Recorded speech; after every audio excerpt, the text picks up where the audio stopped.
कौन सा ऐसा डोनर है जिसका किडनी लिया जा सकता है।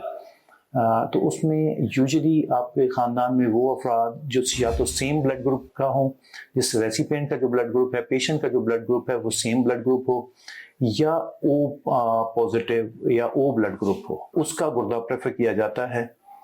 या अगर रेसिपिएंट खुद A B positive blood group का है तो उसको फिर कोई भी ब्लड ग्रुप का गुर्दा ट्रांसप्लांट किया जा सकता है। इसके अलावा अगर एक रेसिपिएंट को किसी डोनर का जो blood group A B O incompatible हम कहते हैं, मतलब ब्लड ग्रुप कोई और है, रेसिपिएंट का ब्लड ग्रुप कोई और है और डोनर का ब्लड ग्रुप कोई और है, तो ऐसा गुर्दा ट्रांसप्लांट किया जा सकता है। तो जी हाँ, बिल्कुल किया जा सकता है, लेकिन ऐसे पेशेंट्स को यूजुअली शुरू में अद्वियात देनी पड़ती हैं जो ज़्यादा मिकदार में, और बाद औक़ात प्लाज्माफेरेसिस भी करना पड़ सकता है। दूसरा उसमें ये है कि हम जो शुरू में एवेल्यूएशन करते हैं डोनर की भी रेसिपिएंट की भी, उसमें जो दूसरा बड़ा नुकता होता है वो HLA मैच होता है। आम तौर पर ये कंसीडर किया जाता है कि जितना मैच अच्छा होगा, लॉन्ग टर्म प्रोग्नोसिस उस ट्रांसप्लांटेड किडनी का उतना ही बेहतर होगा। लेकिन हमारे पास बहुत सारे पेशेंट ऐसे भी आते हैं जहाँ 6 एंटीजन या हाई रेजोल्यूशन पे 12 एंटीजन जो है वो मिसमैच होता है।